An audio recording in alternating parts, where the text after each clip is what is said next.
नात तीन पोहोचलं डायरेक्ट डहाणू फेस्टिवल ना काय नागू बरा नातमध्ये ज्या गेला तसाच लिहिलं होता डहाणू असा विचार केला फोटो पडे पण माणसाच बघ किती ना आधेल वेखलाच तर आलसे ते येतोच पण विचार चल जरा नागू टाइमपास तर हेल काहीतरी नागू कसा काय ते बायकाच्या जास्ती सामान एक तर दिसत नाथ भरला तसं तर दुकानात दिसत मी सर करी काय आता दुकानात काय कामाच्या नाही लेडीजच्या वस्तू जास्तीच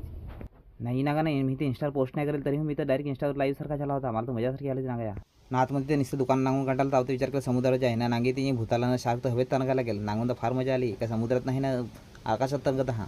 ना जरा दूर नांगताला जरा ओळखीचे असाच काहीतरी लागला मला मिसरचे लोक जाबड ना गाया ना नांगला तर होती पबजीचा आपला मेन फेमस ती पॅरा कॅलेडर का काय ती नांगून तर फार मजासारखी आलं होती का विचार केला का मिहू बसी पण 2-3 हजार रुपये कोण द्यायच्या पैसे तर होतो नाही ना नांगून थोडे मजा आले का सगळं सांगू नको होती ना कोणा बेस उडला असा होता ती ना माझ्या असाच रे वडल्या खूप कठू जायचे आलसे लागे काही करी काय आता घरापली का काय करी तरी विचार करायला काय करी नाही तर आलसे तर याच लागली होती ना विचार केला रिटर्न असे जे तावते डॉक्टर स्टेंज होई याच्या होतात नांगला तर त्याच्या ती पोर्टल असा बनत होता विचार केला जरा आम्ही आई गेलं तर हाई करून जाईल ना सांगा जादूगर सांगा हाय सांगा ते विचार केला जरा नांगी जादू काय कसा काय तर काय तर पण माणसा तर कोणीच नाही मिळत जरा मग आहे तिला का माणसा अयो जादू सांगून ना तिला तर फुगा दिला हातात ना फुगा हिलवा लावला तुम्ही तर काय करे ती काय नागायच्या मग भुसला ते घराच पले नाही ते फुगेला असलं फोडा लावलं सांगा बसून फोडा सांगा काय नागाच्या भुसला ते